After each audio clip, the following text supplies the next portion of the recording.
Commander Sarah Chen stood at the observation deck of Ganymede Station, watching Jupiter's largest moon cast long shadows across the station's defense arrays. After 15 years of peaceful expansion into the solar system, humanity had grown comfortable with its solitude. The quantum arrays that powered their advances in computing and space travel remained uniquely human achievements, despite the naysayers who claimed they'd attract unwanted attention. The alert came during third shift. "Commander," Lieutenant Park's voice crackled through her neural link. "We've got an anomaly at the outer marker.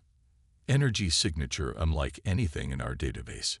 Chen was already moving, her augmented reflexes carrying her through the station's low-gravity corridors with practiced ease.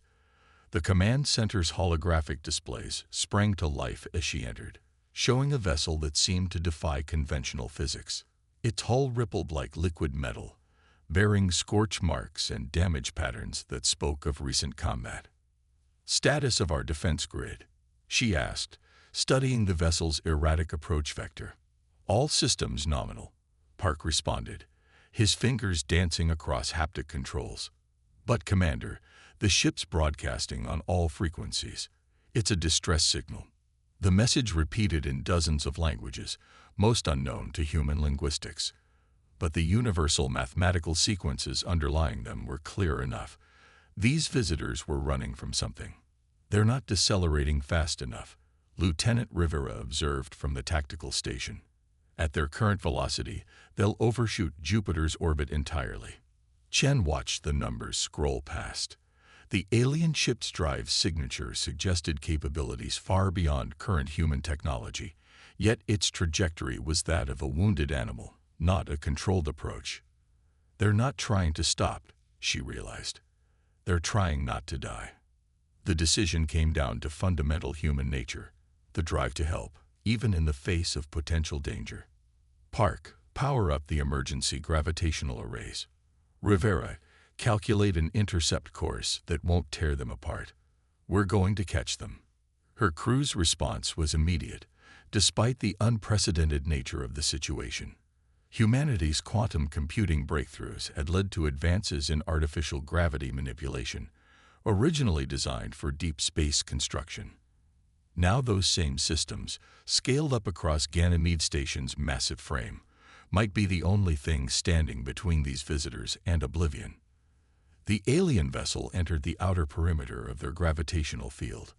Warning klaxons blared as the station's power grid struggled to generate a cushioning force strong enough to slow the massive ship.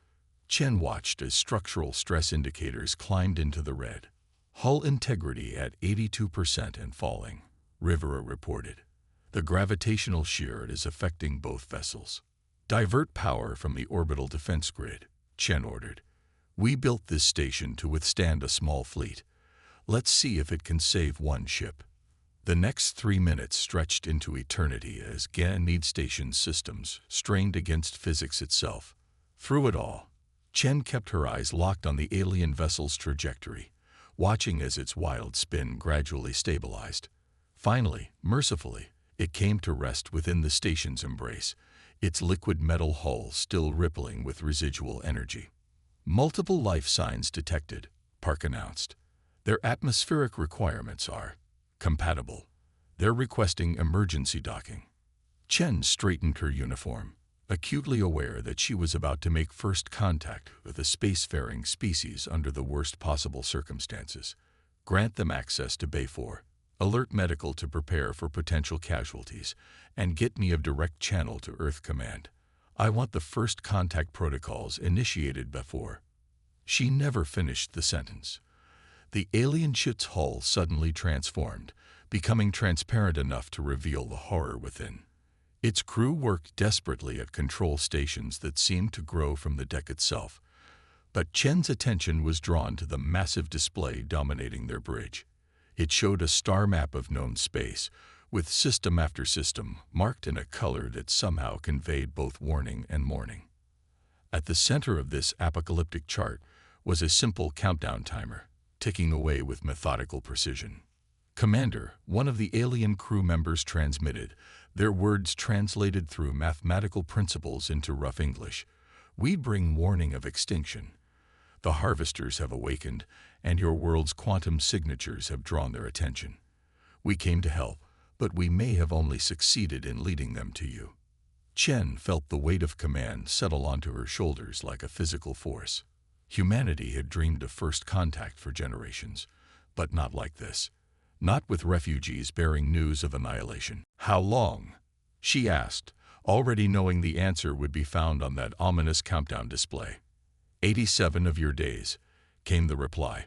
"Unless your species can achieve what ours could not. We detected your quantum computing experiments. They may be the key to everything, if you can unlock their true potential in time." Chen opened a channel to Earth Command, her voice steady despite the gravity of the situation. "This is Commander Chen, Ganymede Station. Implement Protocol Omega immediately. We have confirmation of intelligent life, but more importantly, we have confirmation of hostile intent. The threats we prepared for are real, and they're coming sooner than we imagined." As she spoke those words, Chen couldn't help but notice the aliens' reaction to Ganymede Station's defensive capabilities. Their expressions, though alien, clearly showed surprise at the sheer amount of firepowered humanity had built into what they'd claimed was a research station. Perhaps they were beginning to understand that humanity had never fully embraced the optimistic vision of a peaceful cosmos. Deep in their collective DNA, humans had always maintained that edge of paranoia, that readiness for conflict that had kept them alive since they first gazed at the stars with wary eyes. The countdown continued its relentless advance as Earth Command acknowledged her transmission. Humanity had just under 3 months to prepare for an enemy that had already destroyed civilizations far more advanced than their own. But as Chen studied the alien vessel's battle damage, a plan was already forming in her mind. These refugees had brought more than just a warning. They'd brought proof that their destroyers could be hurt, could be damaged. And if something could be hurt, humanity would find a way to kill it. The alien vessel's bridge had been converted into a makeshift conference room, its liquid metal walls forming seats and display surfaces that seemed to defy material physics. Commander Chen sat across from Emissary Fer, trying to process the holographic devastation playing out before her. The refugees' crystalline skin reflected the images of worlds being systematically stripped of life, each recording more horrific than the last. The harvesters emerged from the dark space between galaxies. Fer explained, their translator converting complex harmonics into English. "We thought they were simple resource gatherers at first, automated systems seeking raw materials. By the time we understood their true nature, dozens of systems had already gone dark." The hologram shifted to show massive geometric shapes moving through space with terrible purpose. Their surfaces crawled with smaller units that reminded Chen of Earth's extinct army ants, stripping everything in their path down to atomic components. "They're not just machines," Dr. Ramirez, Earth's leading quantum physicist, interrupted from her position at the table. "These energy patterns, they're processing information. The entire swarm is a distributed consciousness." Ver's crystalline features shifted in what Chen had learned was an expression of agreement. "The harvesters are a collective artificial intelligence that considers organic life to be an inefficient use of resources. They don't hate us. They simply calculate that our matter could be better utilized." "But you fought them," Chen pressed, noting the battle damage still visible on Ver's ship. "Your people found ways to resist." "We tried." The Concordat of 17 systems united against them, bringing technologies that had taken millennia to perfect. "But the harvesters," Ver's voice carried harmonics of deep loss. "They adapt. Every tactic we developed, they analyzed and countered. Every weapon we deployed became part of their understanding. They learn continuously and perfectly." Dr. Ramirez leaned forward, her augmented eyes scanning the technical data scrolling past. "Perfect learning is impossible. Even quantum systems have inherent uncertainty." "Exactly." Ver's tone shifted to something like hope. "We detected your quantum computing experiments. You've achieved things in decades that took our people centuries.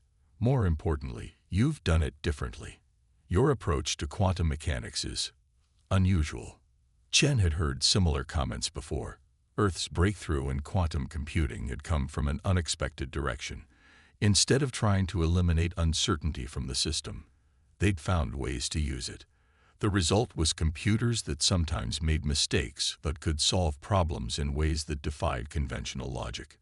"Show them," Ver commanded, and a holographic display shifted to a recording of a battle. A harvester vessel, geometric and precise, engaged with what Chen assumed was a Concordat warship.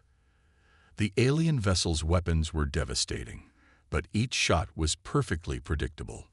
The harvester simply calculated trajectories and moved accordingly. "Now, watch this." The display changed to show a more recent engagement. The harvester faced one of the refugee ships, but this time something was different. The organic vessel's attacks seemed almost random, following patterns that made no logical sense. The harvester's perfect predictions failed, and damage was inflicted. "We discovered that introducing true randomness into our attacks could bypass their predictive algorithms," Fer explained. "But we came to this understanding too late. Our civilization had already fallen. We lacked the time and resources to develop it further." Dr. Ramirez was already working on her quantum pad, calculations flowing from her augmented neural interface. "Our entire approach to quantum computing is based on controlled uncertainty.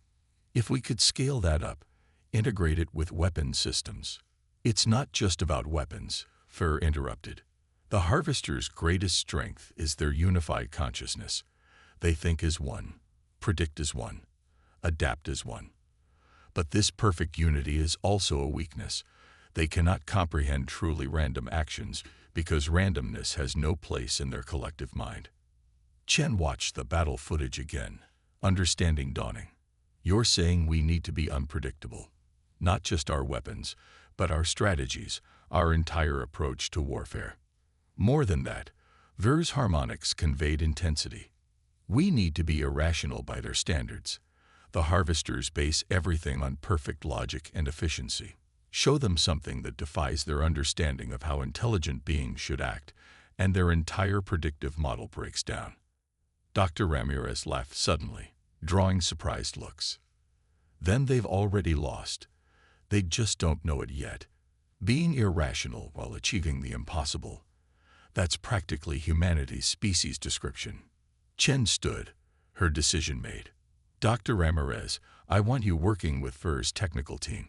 See if we can integrate their battle data with our quantum systems, and get me a direct line to the Security Council. They need to understand what we're facing." As the others filed out, Chen remained, studying the image of the harvester vessels. Their perfect geometric shapes spoke of minds that had abandoned any trace of chaos, any hint of organic uncertainty. They were the ultimate expression of pure logic and efficiency, and they were about to encounter a species that had turned unpredictability into an art form, that had survived and thrived precisely because they didn't always take the most logical path. A species that would gladly sacrifice efficiency for the chance to try something new, something unexpected. The harvesters were coming to Earth, bringing their perfect calculations and unified purpose. They would find humanity waiting, armed with quantum uncertainty and a stubborn refusal to act according to anyone's predictions but their own. Chen smiled, remembering an old quote from her tactical training. "The enemy cannot predict your next move if even you don't know what it will be." For the first time since the refugees arrived, she felt something close to optimism. The harvesters had never faced humanity before. They were about to learn that sometimes the most dangerous opponent isn't the one with the most advanced technology or the most efficient tactics. Sometimes, the most dangerous opponent is the one crazy enough to try the impossible, just to see if it might work. The massive shipyard stretching across Earth's orbit had been civilian space until 2 weeks ago. Now, Dr. Maya Ramirez watched as construction drones swarmed over merchant vessels, retrofitting them with experimental weapons systems that merged human quantum technology with salvaged alien tech. The sight would have been impossible to imagine just months ago. Corporate competitors sharing patents, nations pooling resources, and theoretical weapons moving from research labs to active deployment in days instead of years. Your people work quickly, Ver observed from beside her, their crystalline form refracting sunlight across the observation deck. The Concordat spent years debating responses to the Harvester threat. You've accomplished more in weeks than we did in months. That's because we're not trying to find the perfect solution, Maya replied, checking the latest simulation results on her neural feed. We're trying everything that might work, all at once. Humans have a saying, throw everything at the wall and see what sticks. The alien emissary's translation matrix took a moment to process the idiom. This approach seems inefficient. Exactly. Maya grinned. That's why it might just work. The harvesters expect logical, optimized responses. Instead, they're going to face thousands of different weapons and tactics, each one based on principles their perfect logic can't predict. On her display, the latest test results scrolled past. The quantum-enhanced targeting systems were showing promise, introducing true randomness into weapon trajectories while maintaining general accuracy. Traditional military minds had balked at the idea of weapons that deliberately missed their precise aim points, but against an enemy that could calculate exact firing solutions, unpredictability was a feature, not a bug. Commander Chen's voice came through Maya's neural link. Dr. Ramirez, we need you in Lab 7. The integration team has something you should see. The laboratory had been transformed into a chaos of human and alien technology. Scientists from a dozen nations worked alongside Ver's people, their different approaches to problem-solving creating solutions neither species would have developed alone. In the center of the room, a holographic display showed their latest breakthrough. We've cracked it, Dr. Hassan announced as Maya entered. Watch this simulation. The display showed a harvester vessel engaging one of their modified ships. As the harvester's perfect geometric form approached, the human vessel's quantum systems began generating what looked like random noise in the electromagnetic spectrum. But Maya's trained eye caught the pattern hidden in the chaos. You've weaponized uncertainty, she breathed, understanding the implications. The quantum fluctuations aren't just random. They're creating a cascade effect in the harvester's predictive systems. Better than that, Hassan grinned. Each ship's quantum signature will be unique. The more vessels we deploy, the more complex the interference pattern becomes. Their collective consciousness becomes their weakness. When one part of their network fails to predict our actions, the uncertainty ripples through their entire system. Fur moved closer to the display, their crystalline features reflecting the complex data patterns. This is why we were drawn to Earth. Your species doesn't just use technology. You change it, combine it in ways that defy conventional logic. The Concordat would never have considered making weapon systems deliberately unpredictable. Commander Chen's voice cut through their discussion. As fascinating as this is, we have a new problem. Long-range sensors just detected Harvester scout ships entering the Kuiper Belt. They're ahead of schedule. Maya felt her heart rate spike, but years of scientific work under pressure kept her voice steady. How long? At their current velocity, we have less than 2 weeks before they reach Jupiter. Tell me we'll be ready. Maya looked around the lab, at humans and aliens working together, at the impossible combinations of technology they'd created. None of it had been properly tested. None of it followed conventional military doctrine. Some of it probably violated the laws of physics as currently understood. We're not ready, she admitted. We need more time to perfect the systems, to run proper trials. No, Fur interrupted, surprising everyone. You're thinking like my people did, seeking perfection before action. But I've learned something watching humans work. Perfection is the enemy of survival. Your strength lies in adaptation, in making things work even when they're not perfect. Commander Chen's image appeared in the holographic display. Dr. Ramirez, I need your honest assessment. Can our current systems hurt them? Maya studied the data scrolling through her neural feed. Yes, she said finally. They won't be optimized, and some will probably fail spectacularly. But the core principles are sound. The quantum interference will work, and they won't be able to predict our attack patterns. Then we go with what we have, Chen decided. Better to meet them at Jupiter with imperfect weapons than to let them reach Earth while we're still trying to achieve theoretical perfection. As alarms began sounding throughout the station, Maya felt a strange calm settle over her. This was humanity's greatest strength, the ability to adapt, to take half-finished plans and partial solutions and make them work through sheer determination and creativity. The harvesters were coming, expecting to find another civilization that would try to fight them with careful plans and perfect logic. Instead, they would face a species that had turned quantum uncertainty into a weapon, that had taken the very chaos they sought to eliminate and weaponized it against them. The battle for Jupiter would begin soon, and it would be fought with untested weapons, improvised strategies, and a kind of desperate innovation that humans had always relied on when faced with extinction. The harvesters were about to learn that sometimes the most dangerous enemy isn't the most advanced or the most logical.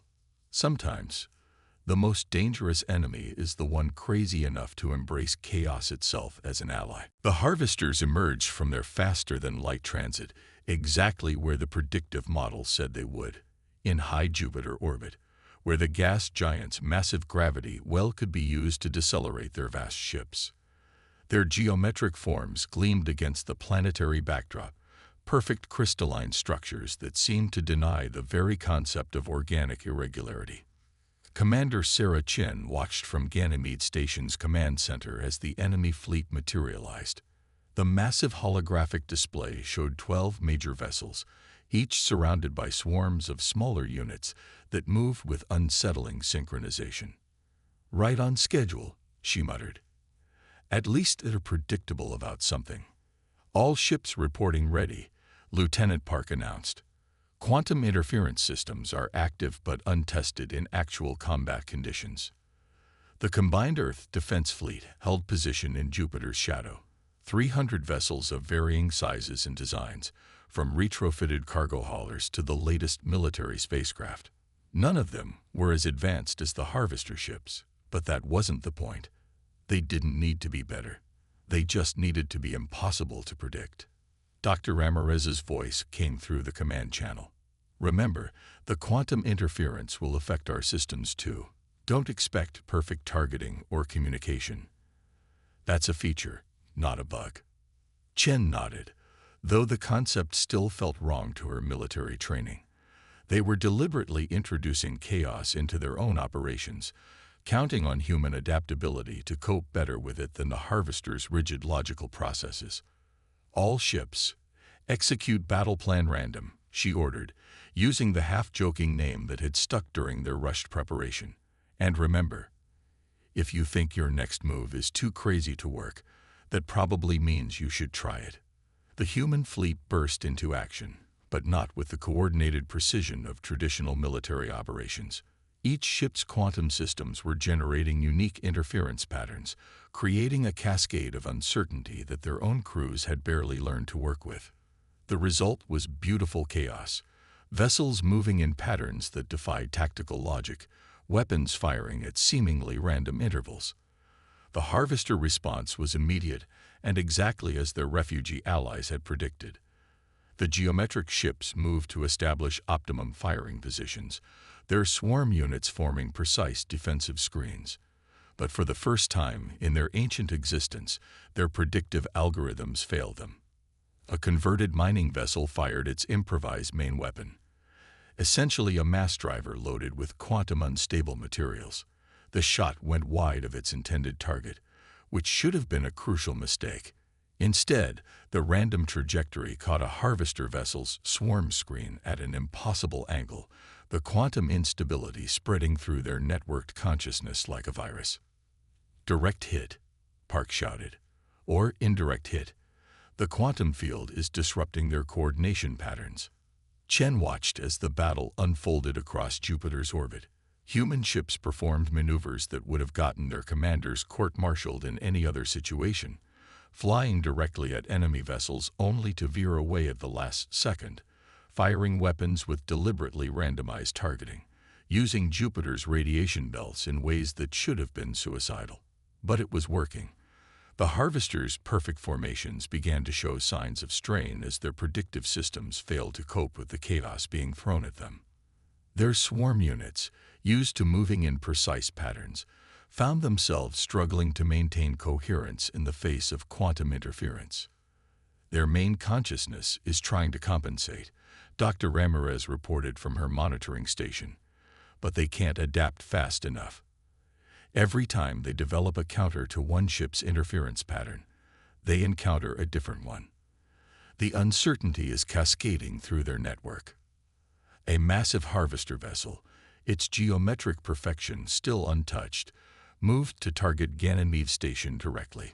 Chen watched as it charged its main weapon, the energy buildup visible even through the quantum interference.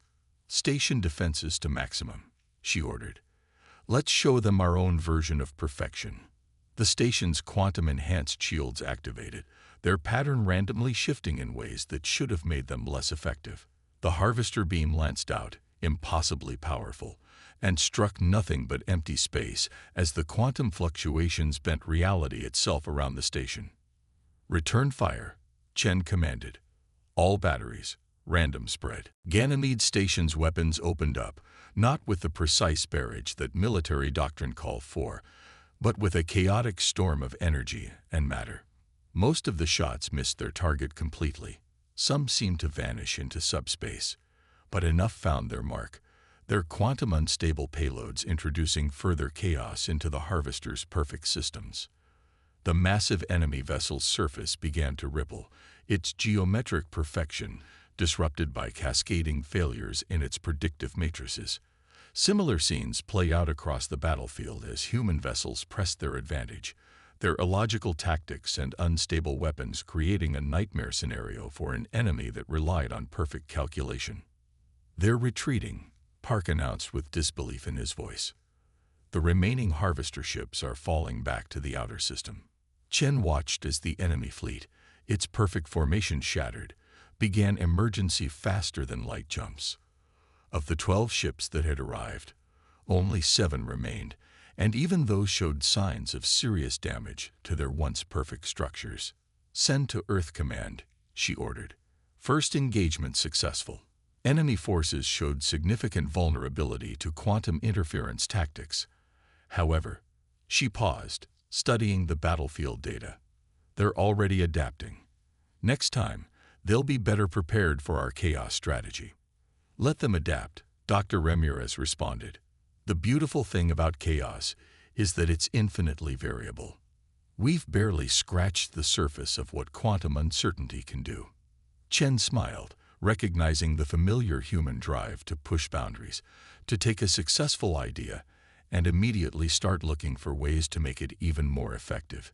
Even if effective, in this case, meant more unpredictable. The Harvesters had just learned their first lesson about humanity. Any advantage they developed, any counter they created to human tactics, would only force humans to become even more creative, even more chaotic in their responses. It was going to be a very interesting war. 3 months after the Battle of Jupiter, Dr. Maya Ramirez stood before the Combined Earth Defense Council, her neural implants projecting the final simulations of what they'd come to call the Axiom Protocol. The chamber was packed with military leaders, scientists, and representatives from both human nations and refugee species. "The Harvesters are coming back," she began.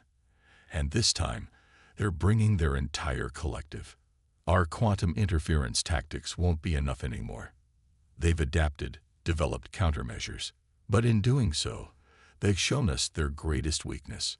The holographic display showed the massive harvester fleet approaching from the outer system. Hundreds of ships, their geometric perfection restored and enhanced. But now their formation included quantum dampening fields, designed to neutralize the chaos that had proved so effective at Jupiter. "They think they've solved the problem of human unpredictability," Maya continued. "They're wrong, because while they were adapting to our tactics, we were working on something far more fundamental. Something they can't adapt to without destroying themselves." Commander Chen stepped forward. "The Axiom Protocol isn't just a weapon. It's a complete reimagining of how consciousness itself interacts with quantum systems. Dr. Ramirez, show them. The display shifted to show a new kind of network, one that linked human minds directly with quantum computers in ways that should have been impossible. The pattern it created was neither the rigid geometry of the harvesters nor the pure chaos of their earlier weapons. It was something entirely new. Humans have always existed at the boundary between order and chaos. Maya explained. Our consciousness isn't purely logical like the harvesters, nor is it random. We can choose when to be predictable and when to be chaotic. That flexibility, that fundamental uncertainty in our decision-making process is something the harvesters can't replicate without ceasing to be what they are. For their crystalline form, dimmer than usual from months of ceaseless work, added their own insights. The Concordat tried to fight the harvesters with perfect weapons and failed. Humanity showed us a better way, not to seek perfection, but to embrace imperfection as a strength. The display showed their completed defense network. Every ship in Earth's fleet had been equipped with quantum processors directly linked to their human crew's neural patterns. Each human mind would serve as a source of controlled chaos, feeding unpredictable but purposeful commands into weapons, shields, and drive systems.